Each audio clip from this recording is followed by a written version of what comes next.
Então, seja bem-vindo novamente às nossas aulas de Eclesiologia Prática aqui da Escola Charles Spurgeon Online. Eu sou o professor Felipe Prestes, nós estamos na terceira aula. Hoje nós vamos falar especificamente, a questão sobre as dimensões do ministério. O que eu quero falar com dimensões? É aquilo que nem sempre nós percebemos do ministério. Às vezes nós percebemos uma dimensão mais teológica do ministério, aquilo que é mais bíblico, exegético, e às vezes a gente só está pensando na parte mais prática também, que é quando as coisas funcionam e quantos departamentos eu tenho que ter, como deve ser a minha tesouraria, como deve funcionar todo o restante da igreja. Mas existe uma outra dimensão que nós vamos procurar aqui, e é sobre isso que nós vamos falar hoje. Espero que você goste daquilo que nós vamos apresentar. Falando sobre as dimensões do ministério, eu quero trabalhar sobre as que são mais óbvias, a que nós podemos ver com mais facilidade, certo? A primeira delas é sobre a base doutrinária. Quando nós pensamos sobre a base doutrinária do nosso ministério, é o conjunto de crenças que nós cremos, é um conjunto de crenças teológicas, é o que está na nossa confissão de fé, é o que está nos nossos tratados teológicos, é aquilo que nós cremos que é verdadeiro, a partir do que a Bíblia diz, certo? Então, essa é uma dimensão mais óbvia. A gente sabe, foi o que a gente estudou no seminário, é o que a gente estuda no curso bíblico, tantas doutrinas, as 10 doutrinas, e a história da doutrina, e aquilo de quantos tratados nós tivemos, e enfim. Essa base doutrinária é algo fácil de perceber no ministério. É uma dimensão óbvia, é o que nós podemos entender facilmente, é aquilo em que eu creio, é a minha doutrina. Por outro lado, existe uma outra dimensão que também é a que a gente conhece muito bem, que são as formas de ministério específicas. Ou seja, é como você faz igreja, quantos ministérios tem que ter a sua igreja, como você trabalha a dinâmica da sua igreja no dia a dia, qual tipo de música eu vou colocar na igreja, qual tipo de música eu não vou colocar na igreja, vai ter bateria, vai ter guitarra, vai ter só piano, esse tipo de coisa que vai definir a forma de ministério específica, certo? E essa é uma dimensão fácil de a gente perceber quando a gente pensa em ministério. Uma dimensão doutrinária e uma dimensão de uma forma de ministério específica. Muitos ministros, na verdade, eles adotam programas e práticas ministeriais inadequados, certo? Tanto às suas crenças doutrinárias quanto ao seu contexto cultural. Deixa eu falar aqui o que eu estou falando. Às vezes, os ministros eles só estão pensando aqui, nas formas de ministério. Formas de ministério que são específicas. Então, ele viu alguém que fez bem lá, uma igreja crescer em algum país, e aí essa igreja cresceu enormemente. E então, o que ele vai fazer? Ele vai seguir aquele método. Às vezes, aquele método é diferente daquilo que ele crê. Ele vai contra as suas crenças doutrinárias. Eu lembro de um cara uma vez me falando, ele sabia que eu era pastor, e aí ele disse, olha, eu descobri um método, eu usei esse método não sei aonde, a igreja cresceu, vai lá, faz na tua igreja que vai crescer. Eu não tinha tempo para explicar para ele que eu não acreditava nesse tipo de coisa. Mas eu fiquei pensando, é garantido então quer dizer que se não crescer eu vou ter meu dinheiro de volta, é quase isso, né? É um negócio meio mercantilista, né? Mas enfim... e às vezes vai além do que as pessoas creem, são métodos específicos de ministério que vai contra a doutrina de muita gente, certo? Por exemplo, essa ideia de que você vai colocar esse método e ele vai fazer crescer, então com certeza vai chegar gente, as pessoas vão se converter. Mas espera aí, quem é que converte essas pessoas? É Deus ou é o homem? Eu creio que é Deus, que a salvação vem do Senhor, eu creio numa salvação monergística. Eu não posso levar as pessoas à salvação à força ou com meus próprios métodos.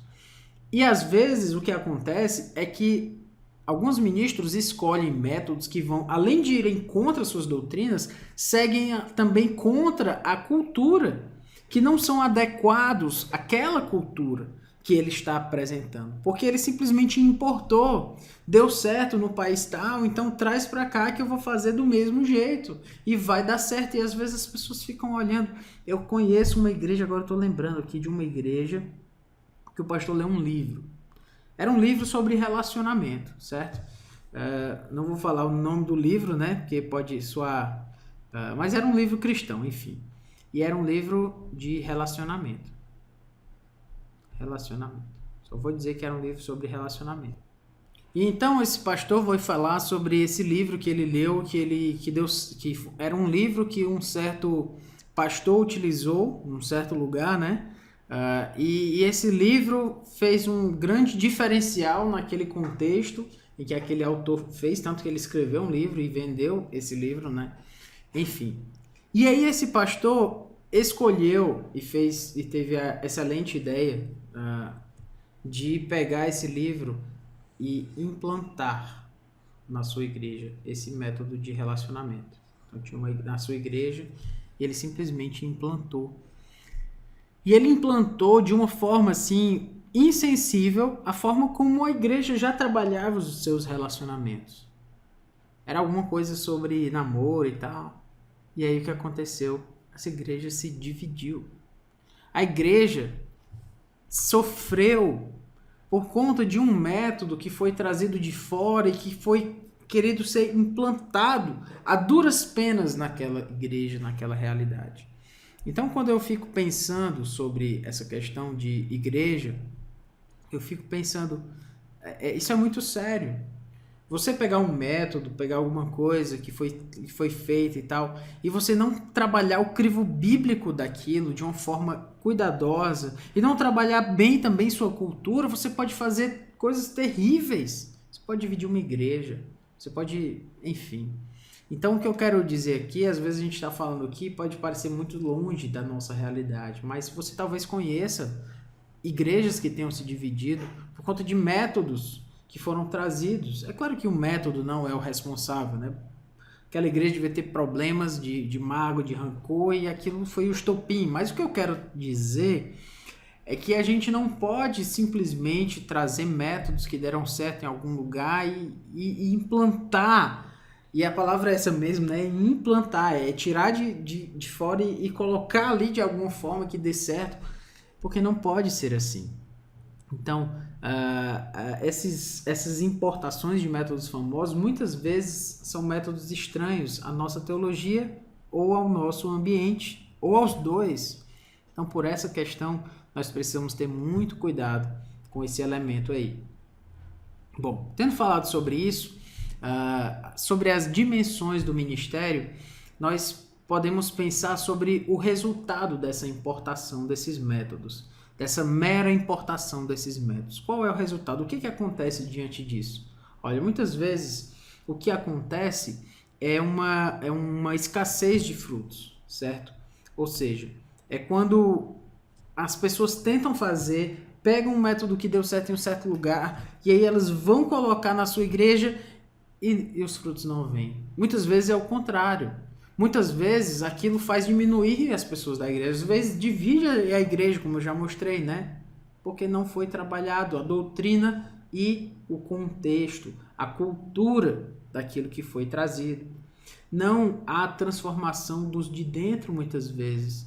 Nesse caso desse método que eu falei, quem não concordava foi embora da igreja. Então o pastor queria transformar a igreja e na verdade as pessoas foram embora. Não era uma transformação que veio daquela realidade em que foi vista a necessidade de ser mudado. Na verdade, foi uma mudança que foi trazida de fora a duras penas para ser aceita. E não foi aceita. Então, não há alcance da cidade, ou seja, da cultura. Não, agora nós vamos impactar com esse novo método e tal. E aí não dá certo. As pessoas não foram alcançadas. A mudança da cultura não houve. E então, o que eu tenho que fazer? Então, a razão para essas questões, a razão para a escassez de frutos, para não haver transformação, não haver alcance, é que os programas não resultam de forma natural. Esse é o ponto de uma reflexão sobre o Evangelho e sobre os aspectos singulares da cultura ao redor. A palavra-chave aqui, que eu já chamei a sua atenção para ela, é natural. Quanto mais eu puder chamar a sua atenção para ela, melhor. Natural. Ou seja, é algo que deve vir de dentro para fora. É algo que tem que vir de uma reflexão. Esses métodos, eles foram trabalhados em um certo lugar porque aquela pessoa estudou aquele lugar e acabou dando certo ali. Mas no nosso contexto, nós devemos refletir e refletir muito sobre as implicações do Evangelho, sobre o que é o Evangelho, o que é a mensagem da cruz de Cristo, o que é que ela traz para a nossa vida, qual é a transformação de vida do Evangelho para o nosso trabalho, no nosso contexto, para aqueles irmãos que estão trabalhando naquele contexto daquela cidade. O que é que o Evangelho traz de impacto na vida familiar, nos conflitos entre esposo e esposa, entre a criação de filhos? O que é que o Evangelho transforma?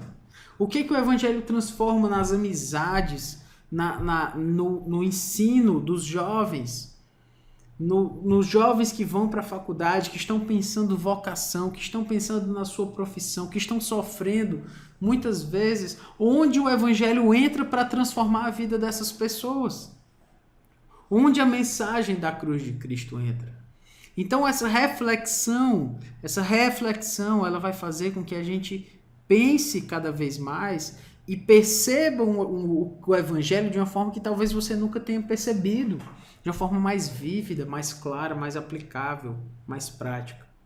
E nesse sentido também, nós precisamos analisar e refletir os aspectos singulares daquela cultura, da cultura que eu tenho ao meu redor.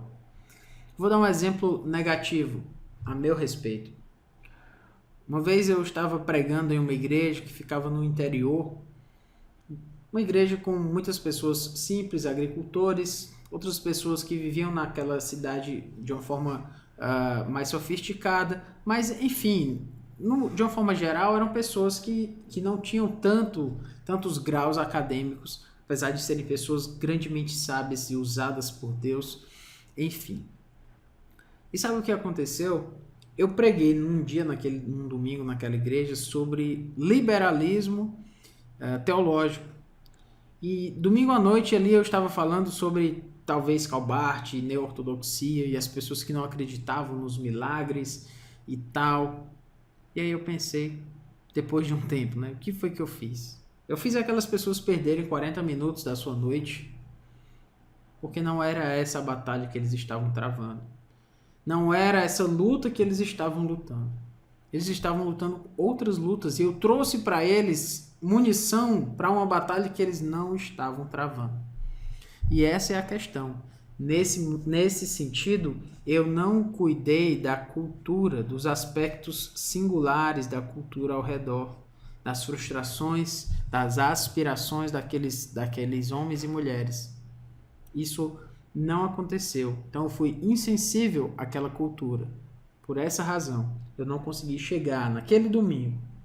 Graças a Deus, em outros momentos eu pude pregar a mensagem de uma forma mais aplicável à vida deles. Mas isso me serviu de um grande ensinamento. Então o que eu quero dizer é que quando você for pensar igreja, quando você for pensar sobre os programas da sua igreja, como é que vão ser os ministérios, como é que eles vão estar organizados, como as coisas vão funcionar ali, então, meu irmão, você trabalha de uma forma natural, a partir de uma reflexão sobre evangelho e gente. Como é o evangelho que nós cremos e como são as pessoas para quem eu vou pregar. E assim você vai fazer com que o evangelho faça sentido naquela comunidade. Existe um livro que eu devo falar dele mais vezes aqui, chamado A Treliça e a Videira, da editora Fiel. Nesse livro, os autores, né, Tom Paine, um deles, e outro eu esqueci agora, eles vão falar sobre essa treliça e essa videira. Eles vão falar sobre discipulado, mas deixa eu explicar rapidamente o que eles vão falar aqui. A treliça, como eles chamam, é aquele lugar, aquela grade, né, vamos chamar assim, aquela grade de madeira que você utiliza para que as flores cresçam, né, a uva cresça. Então você tem aqui a videira e ela cresce nessa treliça, né? Você está vendo aí que eu não desenho muito bem, mas acho que deu para pegar a ideia, né? A treliça é isso. E a videira, obviamente, é a fruta, né? Aliás, é a planta, né? Onde dá a vinha e tal, e a uva, né? Mas o meu ponto aqui é que, aliás, o ponto lá do livro A Treliça e a Videira é que a treliça é o elemento que não tem vida. É a estrutura onde a videira vai crescer. A treliça e a videira, a ideia que ele vai dizer, que um dia ele estava lá olhando para a sua casa, ele viu aquela treliça e ele viu que aquele era um organismo que não tinha vida em si mesmo. E na verdade o que ele quer mostrar naquele livro é que a treliça é o organismo que não é vivo, mas a videira é o organismo que é vivo. Ou seja, eu preciso ter uma treliça do tamanho da minha videira. Se eu tiver uma treliça muito grande, a minha videira não vai crescer corretamente. Talvez ela até morra, porque a treliça é grande demais para uma pequena planta. Ou às vezes é o contrário. Você tem uma grande videira e uma pequena treliça. Então essa videira ela não vai conseguir crescer mais. Então ele vai dizer que a treliça é a organização da igreja. A organização, a estrutura da igreja. E a videira são as pessoas. É a igreja mesmo. E às vezes o que ele quer mostrar é que nós fazemos uma treliça, ou seja, uma organização, a gente faz uma igreja com com uma grande estrutura, uma organização de ministério e tal e tudo, e então a gente faz todos aqueles elementos em um organograma e às vezes a nossa igreja tem 20 pessoas. E aí cada pessoa tem um cargo na igreja. É uma treliça enorme. Mas a videira é pequena. A videira é pequena, você tem que fazer uma treliça do tamanho daquela videira. Talvez você não tivesse que ter nem departamentos na igreja. Talvez dizer quem vai cuidar do som, quem vai cuidar da pregação, quem vai tocar. Porque a igreja tem 20 pessoas. Você não precisa de vários departamentos, porque na igreja de onde eu saí era assim e tal. Não, isso é estrutura. E o que ele vai querer dizer é que a estrutura serve, a treliça serve a videira, a estrutura serve as pessoas. Eu tenho que ter uma estrutura apropriada ao número de pessoas, ao número da minha videira. Enfim, então tudo isso para mostrar que quando você for pensar igreja, estruturar igreja, você vai pensar nas pessoas primeiro. Você vai pensar em como aquelas pessoas vivem naquela região. Como as pessoas são cuidadas ali, como as pessoas são felizes ali ou tristes. O que as faz tristes? O que as faz sentir alegre? O quê? Então você monta a sua estrutura de igreja, os seus departamentos, os seus cultos, as suas programações, a partir do que as pessoas são. E aqui eu não estou dizendo que a gente tem que se adaptar às pessoas no sentido de que eu tenho que agradar as pessoas. Não, às vezes você vai ter que fazer um método, usar um tipo de ministério, fazer uma espécie de serviço para aquelas pessoas que inclusive vai deixá-las tristes ou até com raiva de você. Eu não estou falando de agradar, estou falando de servir. É totalmente diferente. Então, a organização e a estrutura, a treliça serve a igreja, a videira, certo? A treliça serve a igreja, a videira. A sua organização serve a igreja e não é a igreja que serve a organização. Eu não tenho que pensar numa programação, porque toda vez tem essa programação. Então ninguém pode tirar essa programação, porque se alguém tirar essa programação, então ela vai deixar de existir, mas ela está aqui desde o começo. Mas é o departamento infantil, mas a gente não pode abrir mão do departamento infantil. Não, mas a igreja tem duas crianças, mas nós não podemos abrir mão do departamento infantil. Tem que ter o cultinho da forma como sempre teve. Ah, mas é 2 crianças, mas aí a gente faz a mesma coisa. Não estou dizendo que não tem que ter, cada um sabe exatamente o seu contexto, a sua situação. Mas o que eu quero dizer é que talvez nessa igreja não precise de um departamento infantil. Talvez aquelas crianças possam aprender no culto. Ou não, de fato, talvez precise separá-las, mas não com todo esse nome e todo esse orçamento e toda essa questão para essas 2 crianças, porque tem que ter reunião das mulheres, porque nas outras igrejas tem reunião das mulheres. Mas nessa igreja acabou que deu certo, que as mulheres gostam de se reunir informalmente. Não, mas tem que ter a reunião das mulheres lá no calendário da igreja, com o orçamento, com a presidente, a secretária e tal.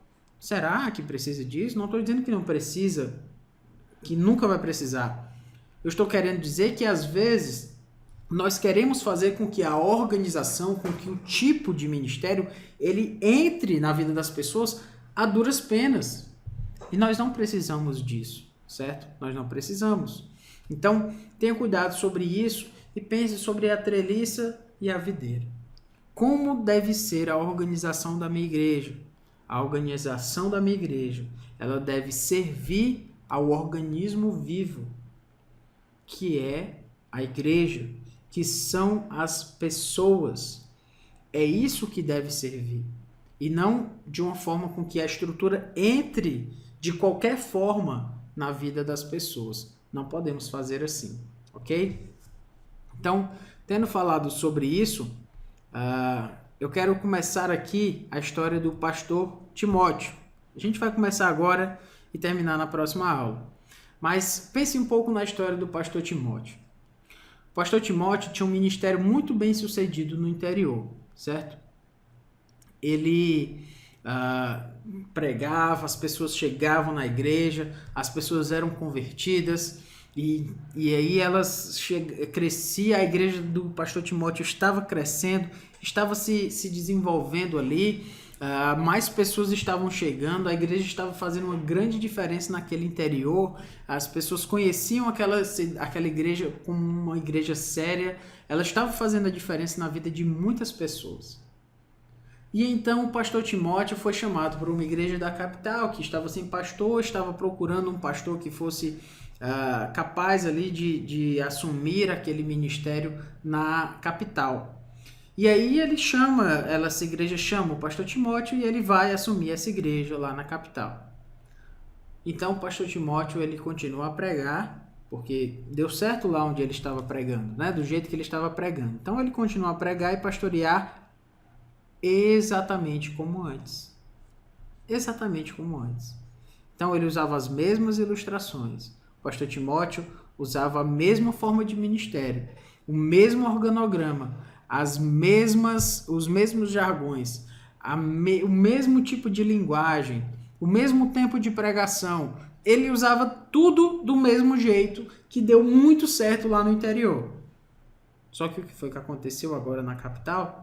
Ocorreu uma queda absurda na frequência. Muita gente deixou de ir para a igreja. Agora, a igreja que tinha 200 pessoas, agora tem 50 pessoas indo para o domingo à noite. Mas aí o pastor Timóteo pensa, mas o que foi que eu fiz de errado? Lá no interior estava muito certo e agora não está dando, por quê? O que o pastor Timóteo pode fazer? Eu queria parar por aqui para que a gente pensasse, o que o pastor Timóteo pode fazer diante dessa luta aí que ele está travando? Pense um pouco sobre isso, a gente vai trabalhar sobre isso na próxima aula. Então, que Deus nos abençoe, nos faça entender e pensar aqui sobre o que o pastor Timóteo tem que fazer. Esse pastor Timóteo é fictício, obviamente, né? Poderia ser outro nome. Mas não deu certo no interior. O que ele vai falar? Ele continua fazendo a mesma coisa? Ele tem que mudar? Se ele vai mudar, por que ele tem que mudar e como ele tem que mudar? Essas questões a gente vai tratar na próxima aula, mas já para você ficar pensando aí e considerando sobre o nosso amigo aqui, o pastor Timóteo, ok? Que Deus nos abençoe então e até a próxima aula.